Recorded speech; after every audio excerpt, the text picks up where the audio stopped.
ओम शांति। आज 25 अगस्त है और 2022 के ईश्वरीय महावाक्य सुनते हैं। आज बाबा क्या कहते हैं कि मीठे बच्चे कि संगम युगी ब्राह्मणों का धर्म और कर्म है ज्ञान अमृत पीना और पिलाना। इस वक्त बाबा हम बच्चों को क्या बना रहा है?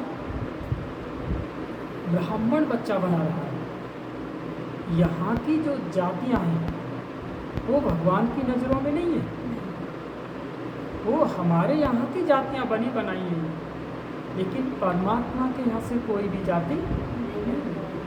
तो बाबा कहते हैं कि मैं इस वक्त तुम बच्चों को ब्रह्मा के मुख के द्वारा क्या बना रहा हूँ? ब्राह्मण बना रहा हूँ। और ब्राह्मण बच्चों का धर्म क्या है कि ज्ञान अमृत पीना और खिलाना। तुम नरकवासी को स्वर्गवासी बनाने की सेवा करते हो। आज का प्रश्न है कि तुम ब्राह्मणों को कर्मों की किस गुही गति का ज्ञान मिला है? कर्मों की गुही गति जिसे अभी नहीं समझ पा रहे मनुष्य लोग, जिनको कर्मों की गुही गति का पता लग जाता है, उनका रास्ता हमेशा ईश्वरीय राह पर चल पड़ता है। क्योंकि कर्मों का जो खाता है वो हमारे और आपकी आत्मा के अंदर क्या होता रहता है? एक खाते के रूप में जमा होता रहता है। तो अगर आप इस जन्म में इस धरती पर स्वर्ग बनाने की अगर सेवा करोगे तो तुम्हारी आत्मा के अंदर स्वर्ग बनाने के खाते जमा होते जाएंगे।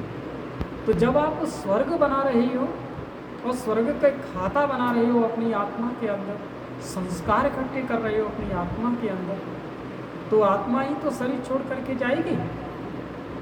तो फिर भगवान फिर इस आत्मा को कहाँ, नर्क में भेजेगा या स्वर्ग में भेजेगा? क्योंकि हमने जैसा किया है वैसा ही फल हमको मिलेगा। यही है कर्मों की गुही गति कि संस्कारों का जब ज्ञान हो जाए तो समझ लेना कि उसे कर्मों की गुही गति का अनुभव होने लगा है। तो बाबा कहते हैं कि तुम ब्राह्मणों को कर्मों की किस गुही गति का ज्ञान मिला है? तो उत्तर है, अगर बाप का बनने के बाद कभी भी अपनी कर्मेंद्रियों से कोई पाप कर्म किया तो एक पाप का 100 गुना दंड पड़ जाएगा। यह ज्ञान तुम ब्राह्मणों को है, इसीलिए तुम कोई भी पाप कर्म नहीं कर सकते हो। अभी तुम ब्राह्मणों का लक्ष्य है कि सर्वगुण संपन्न बनना, इसीलिए तुम अपने अवगुणों को निकालने का ही पुरुषार्थ करो। गीत है, भोलेनाथ से निराला कोई नहीं जहाँ।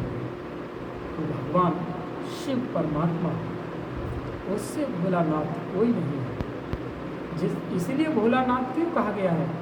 क्योंकि वो भोला है और भोले जो बच्चे होते हैं वो उनके ऊपर फिदा हो जाता है। और जब भोले बन करके रहते हैं, जब वो फिदा होता है तो वो सदा साथ रहता है, तो वो कदम कदम पर हम सबकी मदद करता है, हमें दुखों की दुनिया से बचाता है।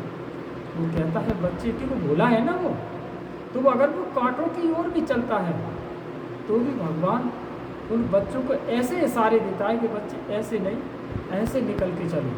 तो वो कांटों की दुनिया से, कांटों की राहों से भी बचा लेता है, क्योंकि वो कौन है? भोलानाथ है और उसका बच्चा भोला है, इसीलिए उसको भोलानाथ कहा गया है।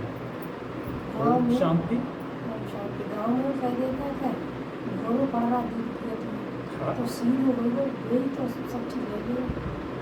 तो बेहद के बाप का नाम है भोलानाथ। जरूर मनुष्य से देवता बनाने वाला भी वही है।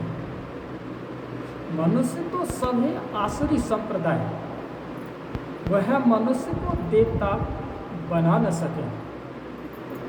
मनुष्य क्या बना सकते हैं? साधु संत क्या बना सकते हैं? वो मंत्र ही तो दे सकते हैं, लेकिन देवताई गुण वो कैसे भरे? देवताई गुण तो हमें कर्मों में लाना पड़ेगा पहले, तब हम बच्चे देवता बनेंगे। उनके लिए ही गाया हुआ है कि मनुष्य से देवता किए करत न लागी बात, कि मनुष्य को देवता बनाने में उस परमात्मा पिता को देर नहीं लगी। देवता रहते हैं अमर लोक में, तो अमर लोक का मतलब है जहाँ पर हम आत्माएं स्वेच्छा से शरीर छोड़ती हैं, उस स्थान को क्या कहते हैं? अमर लोक। तो कब आप अपनी स्वेच्छा से शरीर छोड़ोगे? कब छोड़ोगे स्वेच्छा से शरीर? सतयुग में। इसीलिए देवता कहाँ रहते हैं? सतयुग में रहते हैं। और सतयुग में जब देवता रहते हैं तो देवता हमेशा अपनी स्वेच्छा से क्या छोड़ते हैं? शरीर छोड़ते हैं। इसीलिए बाबा कहते हैं कि बच्चे तुम देवता बनो। कौन बनो? देवता बनो। और बाबा ने देवता बनाने में लाइन लगा दी बच्चों की। एक से एक एग्जाम्पल मिलेंगे आपको मधुबन की धरती पर। चलते फिरते आपको लोगों को देवत्व नजर आएगा उनके अंदर। तो ये किसने शिक्षा भरी उनके अंदर? वो शिव बाबा भोलानाथ ने भर डाली। बाबा कहते हैं देवता रहते हैं अमर लोक में, और यहाँ कौन है? मृत्यु लोक। इसमें मनुष्य रहते हैं, क्योंकि मनुष्य की कब पता नहीं, कब कैसे कहाँ उनका शरीर छूट जाए, कुछ मालूम है?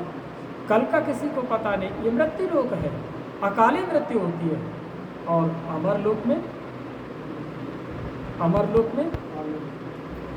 अमर लोक में स्वेच्छा से शरीर छोड़ते हैं, इसीलिए वहाँ देवता निवास करते हैं। जरूर बाप आकर मनुष्य लोक में अमर कथा सुनाएंगे। तो जब अमर लोक बनाएंगे तो कथा कहाँ सुनाई जाएगी? इसी मृत्यु लोक में सुनाई जाएगी ना। और जब देवता बन गए तो भगवान क्या तुम्हें कथा सुनाएंगे? है ना। जब आपको सरकार ने नौकरी दे दी तो प्रोग्रेस ही तो कर सकती है, आपकी पदोन्नति कर सकती है। ऐसा तो नहीं उसी में एक और नौकरी घुसेड़ दे, पद की उन्नति कर सकती है। तो ऐसे ही बाबा कहते हैं क्या मैं अमर लोक में कथा थोड़ी नहीं सुनाऊंगा? कथा कहाँ सुनाऊंगा? इस मृत्यु लोक में, जहाँ मनुष्य लोग दुखी है।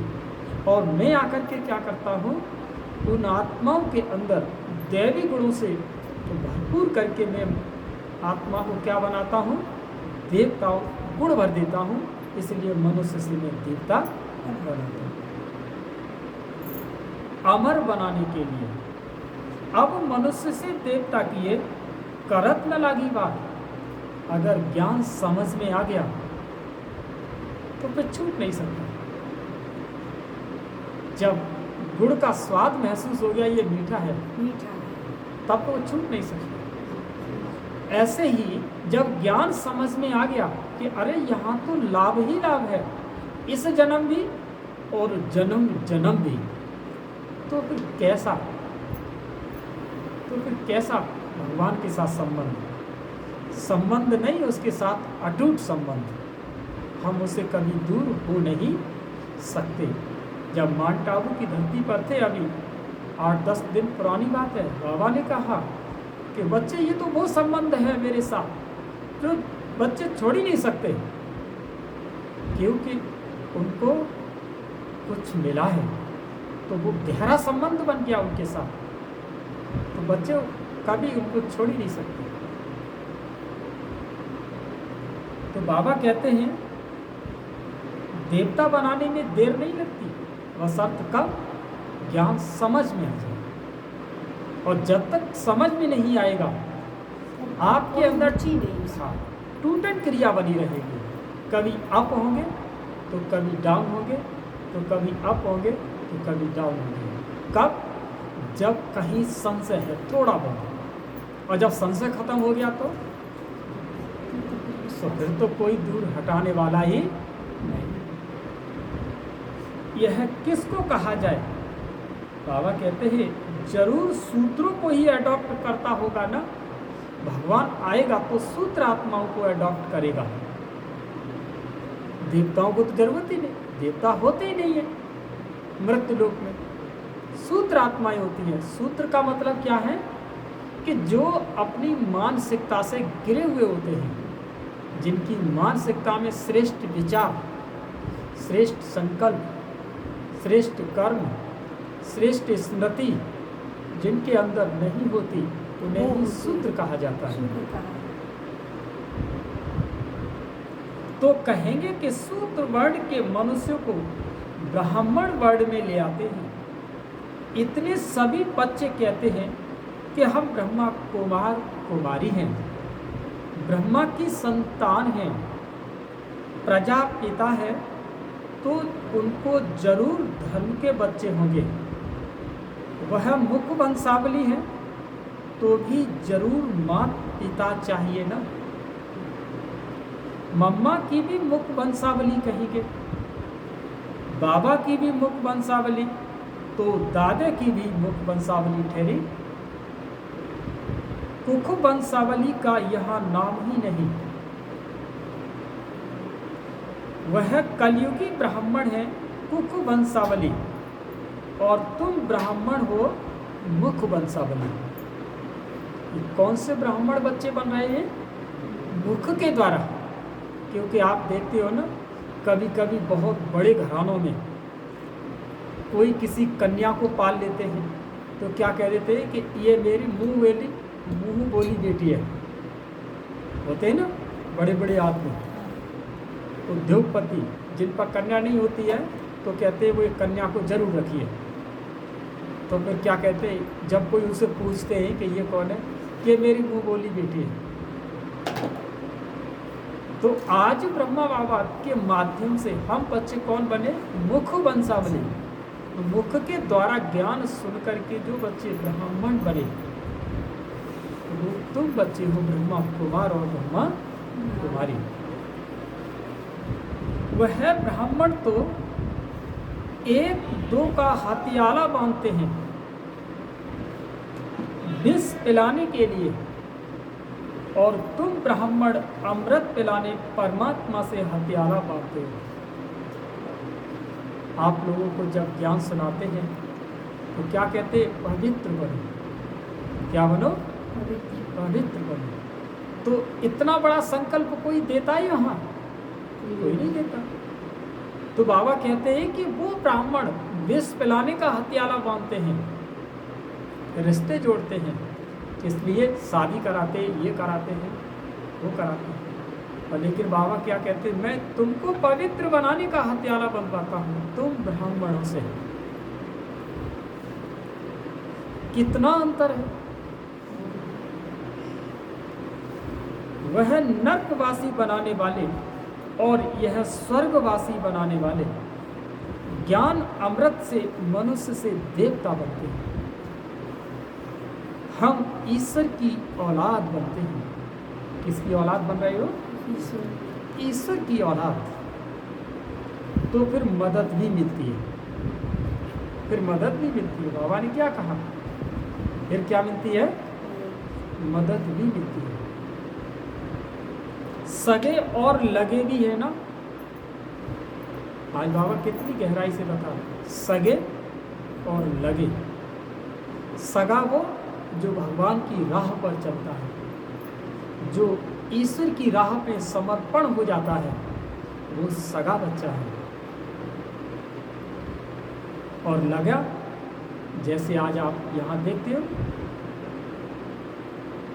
कोई सौतेले होते हैं, कोई मातेले होते हैं, जो कभी कभी चक्कर लगा जाते हैं, जो बाबा के बच्चों बाबा को जानते ही नहीं है, तो बाबा क्या कहते हैं? लगे बच्चे हैं। हालांकि उसके बच्चे तो हैं, लेकिन वो सगे नहीं हैं।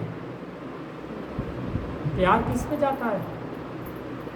प्यार किस पे सबसे ज़्यादा होता है? जो सगे होते हैं, जो बच्चे सगे। सगे होते हैं। तो कैसा बच्चा बनना है? सगा बच्चा बनना है। लगे बच्चों को इतनी मदद नहीं मिलेगी जितनी सगे बच्चों को। बाप का लव भी सगों पर ही रहता है। सगा बच्चा नहीं होगा तो फिर भाई के बच्चों को लव करना पड़ेगा।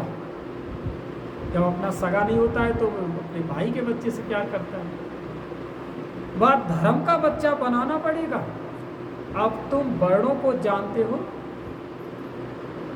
भल विराट स्वरूप बनाते हो, परंतु उन्होंने हिस्ट्री ज्योग्राफी कोई बता न सके कि इनसे क्या होता है। अभी बाप समझाते हैं कि यह चक्र फिरता है। इतने जन्म देवता धर्म में और इतने जन्म क्षत्रिय वर्ण में। यहाँ कोई गपोड़ों की बात नहीं है। 84 जन्म सिद्ध कर बतलाते हैं। सतो प्रधान फिर सतो रजो तमो जरूर सबको बनना है, क्योंकि प्रकृति अपने आप ऑटोमेटिक चलती है। सूर्य निकला है, ये धीरे धीरे अस्त होता जाएगा। ये अंधकार की गोद में चला जाएगा। ऐसे ही कभी हम आत्माएं बड़ी सतो प्रधान थे, धीरे धीरे जन्म लेते लेते आप कैसे हो गए? बिल्कुल तमो प्रधान हो गए। कहते हैं ना कि बच्चे में भगवान का रूप होता है। किस में रूप होता है? कहते हैं बच्चे में भगवान का रूप होता है। क्यों? कि वो उस वक्त कुछ जानता नहीं है, बिल्कुल छोटा बच्चा है। तो क्या कहते हैं? इसी में भगवान का रूप है, क्योंकि उसको किसी से न बैर है, न कुछ है, न कुछ। जैसे ही बड़ा होता जाता है और उसके अंदर मन के अंदर संकल्प आते जाते हैं, और जब वो जवानी पर पहुंचता है तो उसके मन के अंदर ख्यालात आने लगते हैं, तो फिर वो बच्चे के अंदर जो भाव थे कभी, वो भाव उसके अंदर नहीं रहते। इसीलिए बाबा कहते हैं कि जैसे मनुष्य की स्थिति बदलती जाती है, ऐसे ही हमारे आपके अंदर की स्थिति भी कभी सतो प्रधान तो फिर रजो, फिर कभी स्थिति तमो हो जाती है। ऐसे ही प्रकृति की भी स्थिति हो जाती है। देवताएं जो सतो प्रधान थे, वही आकर के तमो प्रधान बन गए। अब यह मनुष्य सृष्टि का झाड़ जड़ जड़ीभूत हो गया है, अर्थात कब्र दाखिल। ये है कयामत का समय। कयामत जानते हैं? मुसीबत का समय। सभी का पुराना हिसाब किताब चुकतू होना है और नया जन्म होना है। चौपड़ा होता है धन का, यहाँ फिर चौपड़ा कर्मों के खाते का है। आधा कल्प का खाता है। मनुष्य का जो पाप कर्म करते हैं वो खाता चलता आया है। ऐसे नहीं कि एक ही बार सजा भोगने से खाता चुकतू हो जाता है। नहीं, पाप आत्मा कैसे बने? प्रतिदिन कर्मों का बोझा चढ़ते चढ़ते बिल्कुल ही तमो प्रधान बन पड़ते हैं। कोई फिर कहते हैं कि सन्यासी जब सन्यास करते हैं तो वह क्यों तमो प्रधान होने चाहिए? परंतु बाप कहते हैं कि उनका है रजो प्रधान सन्यास। अभी तुमको श्रीमत मिलती है, वह तो हुई मनुष्यों की मत। जैसे लोग कहते हैं कि हम मोक्ष को पाते हैं, परंतु कैसे? सभी एक्टर्स को तो यहाँ हाजिर जरूर होना है, वापिस जा नहीं सकते, क्योंकि लीला जब उसी की है तो उसकी लीला से बच कौन सकता है? जो बैठ कर के कथा लिख रहा है अपनी कलम से कि इतने समय पर इसे आना है, इतने समय पर उसे आना है, तो फिर उसे आना है, क्योंकि वो लीलाधर जब लीला लिख रहा है तो उसे कौन मिटा सकता है। तो बाबा कहते हैं कि मेरे बिना कोई भी वापस जा नहीं सकता, क्योंकि कथा वो मैंने लिखी है। गीता में भी ऐसी बहुत बातें लिख दी हैं। पहली बात है सर्वव्यापी की। अब तो बच्चों के अंदर है बाप की याद, रचता बाप और साथ में बाप की रचना। सिर्फ बाप नहीं, उनकी रचना को भी याद करना पड़े। अपना धंधाधूरी भी करते हो और साथ साथ मूल वतन, सूक्ष्म वतन और शिव बाबा की बायोग्राफी, ब्रह्मा, विष्णु, शंकर को भी जानते हो। सभी जानते हैं ना। एक एक का मतलब भी बता दिया कि ब्रह्मा का क्या मतलब है, विष्णु का क्या मतलब है और शंकर का मतलब क्या है। सबका पता लग गया ना। जब इन तीनों शक्तियों का पता लग गया तब तो फिर हम जब इन तीनों को ही जान गए तो इन तीनों को बताने वाला कौन है, उसी को ही तो पहचान गए। क्योंकि इन तीनों को बताने वाला कोई देहधारी मनुष्य नहीं हो सकता। उसको बताने वाला तो वही है, ये खुद उसकी आराधना में है, वही आ गया। वरना हम सबकी इतनी बड़ी बुद्धि कहाँ थी जो उसको पहचान लेते। उसने आकर के खुद कहा कि मैं ही तो हूँ। जिस लोग मेरी साधना के लिए, जो साधु संत सन्यासी तपस्या के लिए जो साधना कर रहे हैं, तो वो मैं हूँ।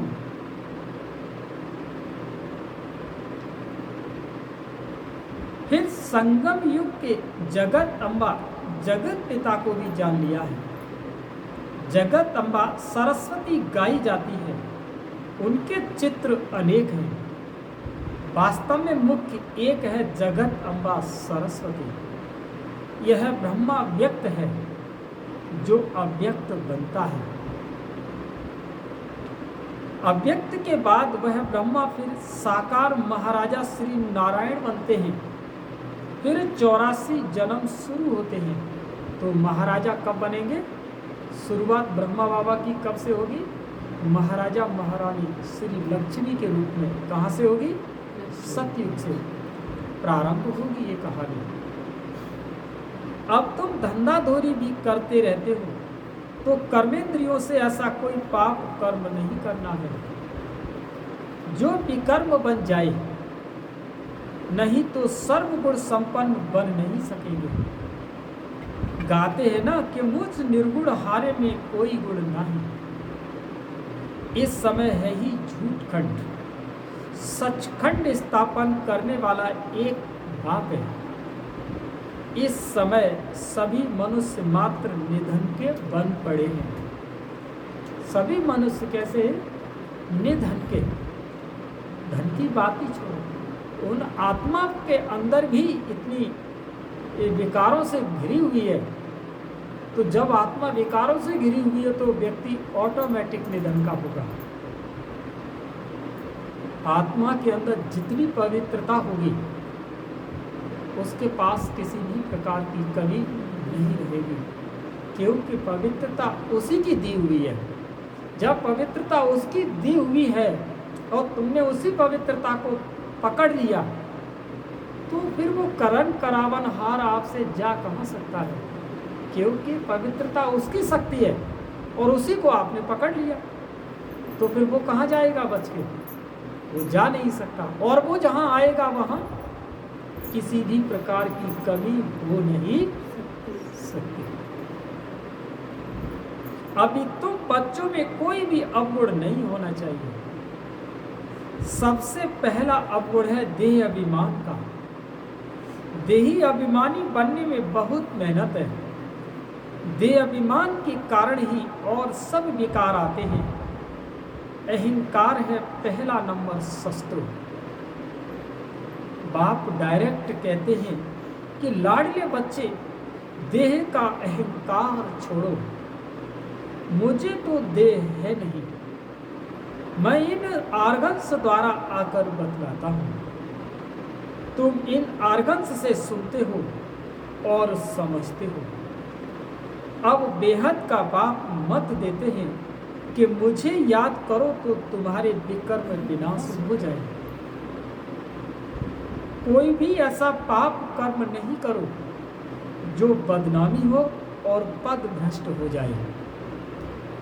बाप कहते हैं, बच्चे तुम्हें कोई भी राजयोग सिखलाए स्वर्ग का मालिक बना नहीं सकता। ये भगवान का वायदा है ये कि राजयोग के बिना कोई भी स्वर्ग में जा नहीं सकता, क्योंकि राजयोग एक दिन का मंत्र नहीं है। राजयोग तो पल पल का मंत्र है। राजयोग तो कदम कदम के संस्कारों का इनपुट है। इसीलिए बिना राजयोग की आत्मा स्वर्ग में जा नहीं सकती। अब बाप तुमको सच समझाते हैं। तुम सत्य के संग में बैठे हो, सच सुनने और सचखंड का मालिक बनने के लिए। उनका नाम ही है ट्रुथ, सच्चा ज्ञान सागर। यह तो बाप कहते मैं ज्ञान का सागर हूँ, और ज्ञान सागर से तुम ज्ञान नदियाँ निकलती हो। वह नदियाँ तो पानी के सागर से निकलती हैं। वह पतित पावनी कैसे कहलाई जा सकती है? पतित पावन तो परमात्मा होगा ना, जो ज्ञान का सागर है। वह गंगा सारी दुनिया में थोड़े ही जाएगी। गंगा सारी दुनिया में चली जाएगी, लोग आएंगे ना गंगा में। ऐसे ही भगवान की धरती, जिसे माउंट आबू कहते हैं, उसे एक न एक दिन सारी दुनिया को वहाँ जाना ही है, क्योंकि गंगा सब जगह नहीं जाएगी। अगर गंगा जाती भी है तो वो अपनी एक जगह से होकर निकलती है ना। तो ऐसे ही जगह जगह ये सेंटर बने हुए हैं कि गंगा वहाँ से निकली और वहाँ से होती हुई और उस जिले से होती हुई ऐसे निकलती हुई कहाँ गिरी? जा कर के सागर में गिरी। ऐसे ही ये ज्ञान सेंटर जो खुले हुए हैं, ये भी तो ज्ञान गंगा ही है। ये देखिए, शहर से निकलते हुए हर शहर में होते हुए कहाँ मिला रहे हैं आपको? ज्ञान सागर से मिला रहे हैं, माउंट आबू से मिला रहे हैं, ज्ञान सागर से मिला रहे हैं। तो बाबा कहते हैं वह गंगा सारी दुनिया में थोड़े ही जाएगी। यह है तो बेहद के बाप का ही काम है। तो तुम सूत्र से ब्राह्मण बनते हो। ब्राह्मण है चोटी, परंतु अब सतो प्रधान नहीं कहेंगे, क्योंकि अभी सब पुरुषार्थी हैं, सेवा कर रहे हैं, ईश्वरीय संतान है। इसलिए ब्राह्मणों का बहुत मान है, क्योंकि भारत को स्वर्ग भी तुम बनाते हो। ऐसे नहीं कि लक्ष्मी नारायण भारत को स्वर्ग बनाते हैं। यह तो बाप बनाते हैं ब्राह्मणों द्वारा, न कि देवताओं द्वारा। पुरानी दुनिया में आकर बाप को नई सृष्टि रचनी है। बेहद के बाप ने नया मकान स्वर्ग बनाया। नई चीज को पुराना तो होना ही है। लौकिक बाप भी नया मकान बनाते हैं तो जरूर पुराना होगा। ऐसे नहीं कि बाप ने पुराना किया। सतो प्रधान से तमो प्रधान हर चीज जरूर बनेगी। वैसे ही सारी सृष्टि भी नई से पुरानी होगी जरूर। अब देह के सब धर्म आदि छोड़ो, अपने को आत्मा समझो। बाप सभी बच्चों के लिए कहते हैं कि अब खेल पूरा होता है, ज़्यादा समय नहीं। अब तो गफलत करने का समय ही नहीं है। आप देखते थे कि पहले हम लोग कितनी सेवाओं पर दौड़ते थे। अब ये धीरे धीरे ऑटोमेटिक कम होता जा रहा है। ऐसा लगता है जैसे कि अब जिसको जरूरत है तो वो कहे, नहीं तो अपने को स्थिर। क्योंकि बाबा ने कहा बच्चे अब तो वो स्थिति आने वाली है कि अब आपके पास भीड़ लगने वाली है और आप ज्ञान भी नहीं सुनाओगे, केवल मौन नजर आओगे। इसी मौन से ही उनको शांति का अनुभव होगा। तो वही तो है दर्शन। तो जगह जगह पर ये दर्शन केंद्र हो जाएंगे, क्योंकि इस दुनिया में हाहाकार मचने ही वाला है। क्योंकि अब खेल पूरा होता है, अब घर चलना है। भूल तो नहीं गए हो, मैं तुमको सहज राजयोग सिखाने आया हूँ। हम 5000 वर्ष पहले भी मिले थे, मैंने तुमको राजयोग सिखाया था, याद है ना? भूल तो नहीं गए हो, मैं कल्प कल्प तुमको आकर बादशाही देता हूँ, तुमको कौड़ी से हीरे जैसा बनाता हूँ। बच्चे कहते हैं बाबा इस चक्र से छूट नहीं सकते। बाप कहते नहीं, यह सृष्टि चक्र तो अनादि है, अगर चक्र से छूट जाए फिर तो दुनिया ही खत्म हो जाएगी। यह चक्र तो जरूर फिरना है। मैं फिर से आया हूँ, कल्प कल्प कल्प के संगम युगे आता ही रहता हूँ। उन्होंने सिर्फ युगे युगे लिख दिया है। कहते भी है कि हे पतित पावन आओ, पावन बनाओ, सुख धाम में ले चलो। पतित दुनिया में तो दुख ही दुख है। अच्छा मेरे पास तो 2 धाम है, कहाँ चलेंगे? बाप कहते सुख धाम में तो बहुत सुख है, और मुक्ति धाम में जाएंगे तो भी पाठ में तो आना जरूर है। परंतु जब स्वर्ग पूरा हो जाएगा तब उतरेंगे। वो कौन सी आत्माएं? जो जैसा जिनका पुरुषार्थ होगा। स्वर्ग में नहीं आएंगे। क्या तुमको स्वर्ग की इच्छा नहीं है? तुम नरक में माया के राज्य में ही आना चाहते हो? उस समय भी पहले सतो होगा, फिर रजो, फिर तमो होगा। जो पवित्र आत्मा आती है वह पहले दुख पा न सके, आने से ही थोड़े ही पाप करेंगे, परंतु आत्मा को सतो रजो तमो से पास करना है। इस चक्र को भी समझाना है। अभी तुम फाइनल अवस्था में जा नहीं सकेंगे।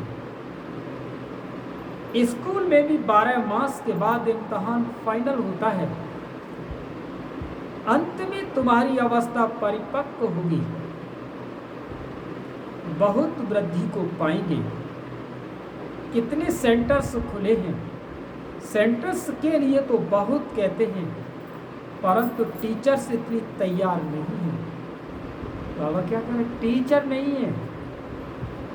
जब टीचर बन जाएंगे तो सेंटर भी उनको मिल जाएंगे। तो फर्स्ट क्लास शिफ्ट होती है अमृत वेला। कोई सवेरे नहीं आ सकते हैं तो लाचारी हालत में शाम को भी आवे। बाबा क्या कहते? सवेरे नहीं आ सकते तो शाम को आओ। स्कूल में भी अभी 2 बार शिफ्ट होती है। स्कूल में लगते हैं ना, सुबह की क्लास लगती है और शाम की क्लास भी लगती है। अच्छा बच्चों ने समझा, बाप सभी सेंटर के बच्चों को समझा रहे हैं, बच्चे रात को अपना पोता मेला निकालो। तो आज हमारा रजिस्टर तो खराब नहीं हुआ, कोई भूल तो नहीं की, फिर बाप से माफी लेनी चाहिए। शिव बाबा हमको माफ करना। आप कितनी मीठी हो। भगवान कहते हैं कि मैं तुमको मास्टर भगवान भगवती बनाता हूँ स्वर्ग का, तो मेरी आज्ञा मानो ना। नंबर 1 फरमान है कि देही अभिमानी बनो, विकार में मत जाना, यह महा दुश्मन है। इन पर जीत न पाई तो पद भ्रष्ट हो, कुल कलंकित बन जाएंगे। माया बड़ी प्रबल है, जो किसी भी रूप में हो सकती है। माया प्रबल किसी भी रूप में हो सकती है, संग साथी के रूप में हो सकती है, लगाव के रूप में हो सकती है। आपके ज्ञान योग को डिस्टर्ब करने वाला ही ज्ञान माया का विरूप है। वो आपके ज्ञान योग को डिस्टर्ब करने वाला कौन है? वही मायावी रूप है, चाहे वो आपका कितना भी सगा क्यों न हो। बाबा कहते माया बड़ी प्रबल है, लड़ाई है दीवे और तूफान की, इसमें तो बहादुरी दिखानी पड़े। हम बाप के बने हैं, फिर ये माया कैसे विघ्न डाल सकती है? हाँ, तूफान तो मचाएगी, परंतु कर्मेंद्रियों से कभी कोई विकर्म नहीं करना है। बहुत ऊंच पद मिलता है ना, कुछ ख्याल भी करो। तुम किसी को कहेंगे कि हम नर से नारायण बनाने के लिए पढ़ते हैं, तो सब हंसी उड़ाएंगे। यहां तो धारणा चाहिए, यहां तुमको पक्का करना है कि मैं तो आत्मा हूं, आत्मा हूं। तभी सतो प्रधान बन बाप के पास जाएंगे, फिर बाप स्वर्ग में भेज देंगे। अच्छा, मीठे मीठे सिकी लदे नंबर वार पुरुषार्थ अनुसार बच्चों प्रति बाप दादा का याद प्यार और गुड मॉर्निंग। रूहानी बाप की रूहानी बच्चों को नमस्ते, और हम सभी रूहानी बच्चों की रूहानी माँ पिता बाप दादा को याद प्यार गुड मॉर्निंग, नमस्ते नमस्ते नमस्ते। शुक्रिया बाबा, शुक्रिया। अब सुनते हैं धारणा के लिए मुख्य साथ। पहला पॉइंट है, अपना रजिस्टर खराब न हो, इसका ध्यान रखना है। बाप की आज्ञा मान देही अभिमानी बनना है। कर्मेंद्रियों से कोई भी भूल नहीं करनी है। दूसरा पॉइंट है, सर्वगुण संपन्न बनने के लिए कर्मेंद्रियों से ऐसा कोई पाप कर्म न हो जाए जिसका विकर्म बन जाए। पुराना हिसाब किताब चुकता करना है। पुराना हिसाब किताब क्या है? यही तो है, किसी की बाप गुजर जाते हैं, किसी की माँ गुजर जाती है, घर में एक ऐसी समस्या आती है कि उसको घर चलाना पड़ता है, उसको घर में खाना बनाना पड़ता है। तो ये क्या है? उस घर का हिसाब किताब है। क्या कहते हैं कि शादी लेट करनी है बच्चे की। क्यों? क्योंकि अभी घर में कुछ खाना पीना बनाने का क्या नहीं है, इंतजाम नहीं है। तो लड़की है तो शादी लो, लड़का छोटा है तो तब तक उसका इंतजार करते कि घर में कोई खाना बनाने वाला। तो उसका कार्ड क्या बन रहा है कि सब हिसाब किताब चुकती हो रही है। वरदान, अपने भाग्य की स्मृति से सदा खुशी में डांस करने वाले खुश नसीब भव। क्या दिया है वरदान बाबा ने आज? कि अपने भाग्य की स्मृति से सदा खुशी में डांस करने वाले खुश नसीब भव। तो आपका भाग्य की स्मृति क्या है? भाग्य की स्मृति यही है कि अब तक तो तुम जो तिलक लगाते आए, चाहे वो घड़िया का, चाहे वो चंदन का, चाहे वो किसी का भी तिलक लगाते आए, तो तिलक लगाने से आप समझते थे कि हमें पता नहीं क्या भाव मिल गया। लेकिन आज परमात्मा ने भाग्य की सबसे बड़ी स्मृति क्या दी कि बच्चे जहाँ तिलक लगाया है, कहा है कि यहीं पर तुम आत्मा हो। तुम कौन हो? तुम कौन हो? आत्मा हो। और जहाँ पर तिलक है वहाँ पर ही तो तुम एक सितारे के रूप में रहने वाली हो। ये स्मृति अपने अंदर बसा लो, ये तुम्हारा सबसे बड़ा भाग्य है। क्योंकि उसकी स्मृति तुम्हारे अंदर जब आएगी तो वो स्मृति दिलाने वाला स्वयं भोलानाथ हाजिर हो जाएगा। क्योंकि उस स्मृति के साथ ही उसका कनेक्शन है, और शरीर के साथ इस संसार का कनेक्शन है, और आत्मा के साथ उस परमात्मा का कनेक्शन है। तो बोलो कितना बड़ा वरदान मिला कि तुम आत्मा की स्मृति में आओ और मैं हाजिर हुआ। तो बोलो और क्या चाहिए? क्या चाहिए? कितनी बड़ी सौगात और कितना बड़ा वरदान दिया बाबा ने कि अपने भाग्य की स्मृति से सदा खुशी का डांस करने वाले तुम आज खुश नसीब आत्मा हो गए कि अपने को इस प्रकृति में एक चमकता हुआ सितारे के अनुभव करके तो देखो। अगर शांति का द्वार न खुल जाए तो कहना, अगर आत्मा को शांति न मिले तो कहना। और जब इस प्रकृति पर जब आप मायावी लोगों की याद आती रहेगी, इस संसार में जब आप फंसते जाएंगे तो यहाँ से खुशी निकलती जाएगी और अशांति की जगह इसके अंदर बनती चली जाएगी। तभी बाबा कहते बच्चे दुर्भाग्यशाली हैं। और बाबा कहता है बच्चे भाग्यशाली हैं। कब? जब आत्मा की स्मृति आई और मैं हाजिर हुआ और अनुभूति उसको हुई तो बच्चे भाग्यशाली। और जब संसार की स्मृति आई, मायावी दुनिया की याद आई और मैं वहां से हटा और बच्चे दुर्भाग्यशाली। बोलो और क्या चाहिए? आज का वरदान समझ गए? अमृत वेले से बाबा ने क्या कहा फिर?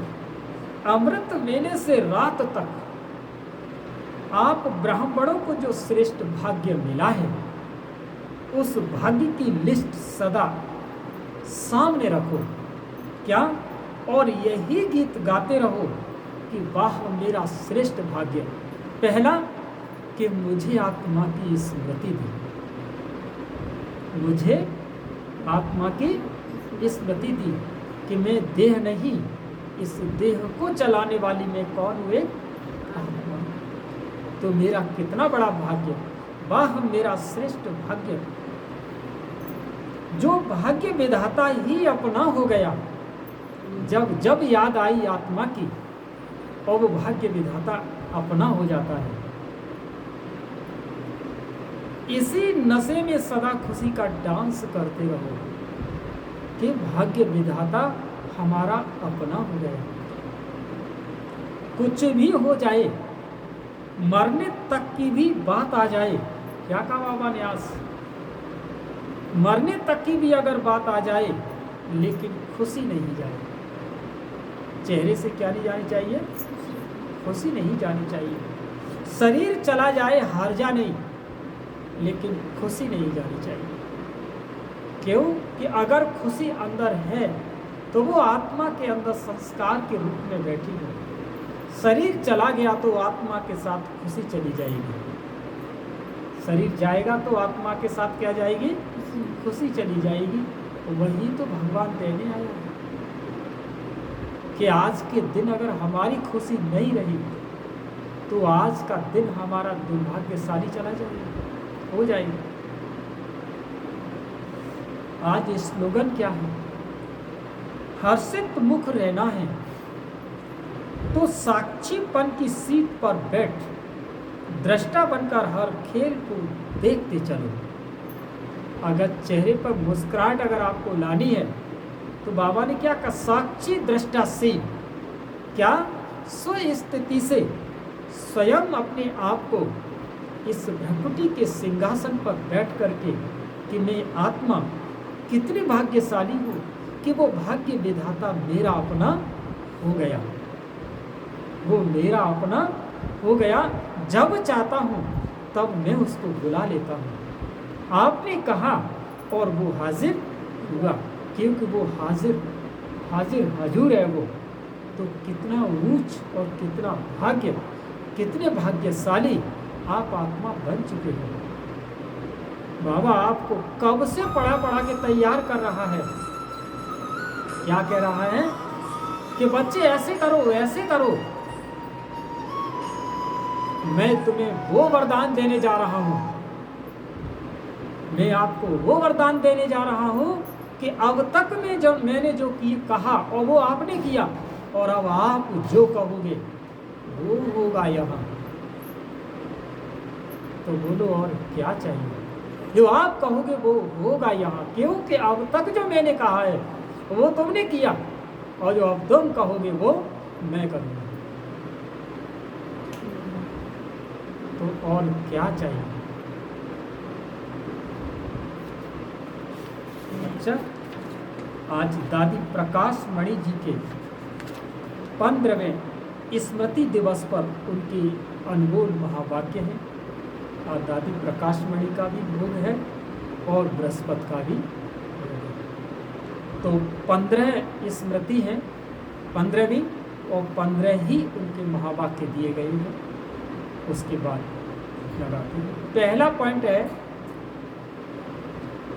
दादी प्रकाश मणि के 15वें स्मृति दिवस पर उनके अनमोल महावाक्य क्या हैं? संपन्नता और संपूर्णता के समीपता की निशानी। जब आप संपन्न होंगे और संपूर्ण होंगे तो उस समीपता की क्या निशानियां हैं? तो पहला पॉइंट है कि आत्मा जितना संपन्न बनती जाती है जाएगी उतना मनसा वाचा कर्मणा में कोई भी सूक्ष्म विकार नहीं रहेगा। मन में सूक्ष्म विकार नहीं रहेगा। कब? अगर स्थिति अच्छी होगी तब। उन्हें संपूर्णता की मंजिल समीप दिखाई देगी। दूसरा पॉइंट, मन वचन कर्म से सदा अहिंसक रहेंगे। कभी किसी को न दुख देंगे न दुख लेंगे। जब दुख देना और दुख लेना समाप्त हो जाता है तब संपूर्णता समीप आती है। समझ लीजिए, आपके अंदर संपूर्णता करीब आ रही है। तीसरा पॉइंट है, जो संपूर्णता के समीप होगा वह बेहद का बैरागी होगा। उसका कहीं पर भी लगाव नहीं होगा। सबसे ममत्व टूट जाएगा। ज्यादा लगाव नहीं रहेगा, ममत्व टूटता जाएगा। वह सबके बीच में रहते भी न्यारा और प्यारा रहेगा। उन्हें कोई भी पुरानी वस्तु, चौथा पॉइंट है, उन्हें कोई भी पुरानी वस्तु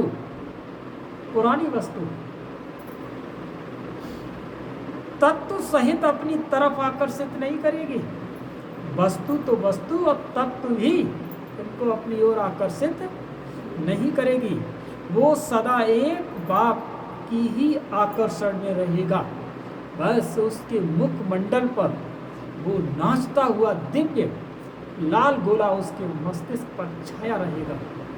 उसको किसी से ज़्यादा लोभ और भोग नहीं रहेगा। उसको जो कहना है वो कराएगा, जास्ती वो नहीं फंसेगा। बाबा कहते हैं कि बुद्धि में एक बाप की याद अर्थात एकाग्रवृत्ति होगी उसके अंदर। पांचवा पॉइंट क्या है? वह खुद से भी संतुष्ट होगा, औरों को भी संतुष्ट करेगा। उसका पढ़ाई की चारों ओर सब्जेक्ट पर पूरा ध्यान होगा। छठा, उनकी साक्षीपन की स्टेज रहेगी।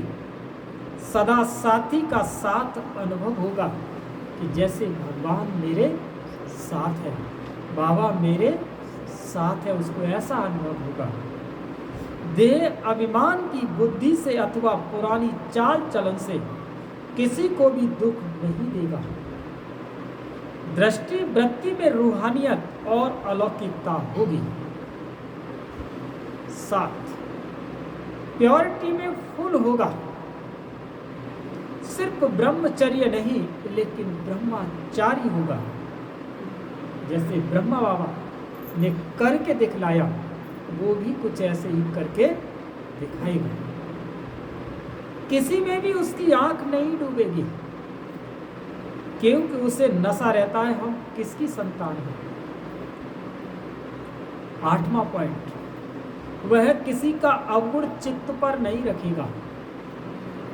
किसी का अवगुण, रोना धोना, बोलना, उल्टा सीधा बोलना, वो अपने चित्त पर ही नहीं रखेगा। मतलब ही नहीं है किसने कहा और किसने सुना, मतलब नहीं। वह किसी के अवगुण नोट नहीं करेगा। पुरानी चाल, पुराने संस्कार की तरफ बुद्धि नहीं जाएगी। वह सदैव स्वचिंतन में रहेगा। 9, जैसे साकार बाबा ने सदैव अपने को वर्ड सर्वेंट कहा, कि मैं विश्व का सेवाधारी हूँ। जितना महान उतना निर्माण होकर रहा, निराकार निरहंकारी, वैसे सदैव अपने को सेवाधारी समझना यह भी संपूर्णता की निशानी है। 10वां, वह अपने को सदैव निमित्त समझेगा, महिमा को कभी स्वीकार नहीं करेगा।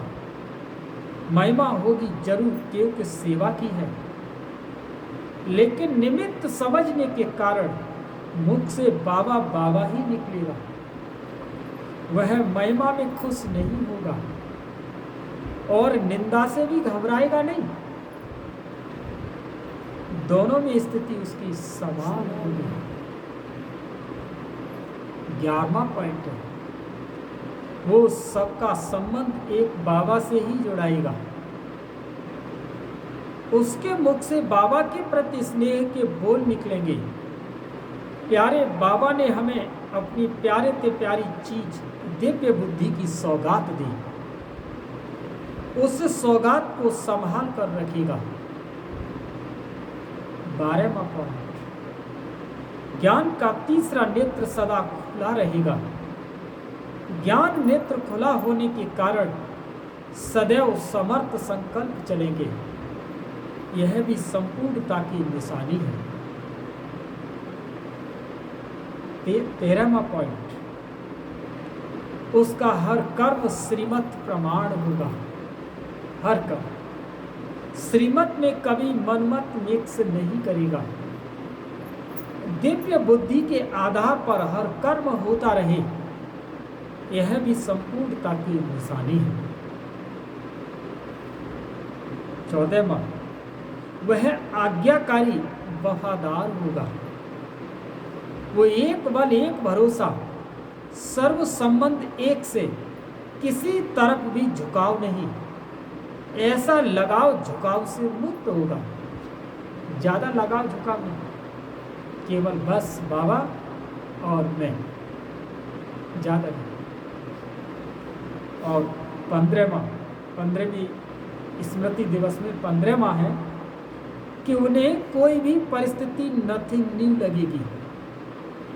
जब भी उसके जीवन में कोई घटना आती है तो वो समझ लेता है कि ये नई नहीं आई है, ये पहले भी आई थी और फिर आई है। नथिंग न्यू लगेगी। 5000 वर्ष की बात ऐसे अनुभव होगी जैसे कि यह तो कल की बात है। अच्छा, ओम शांति। ये थे दादी जी की पुण्य स्मृति दिवस पर।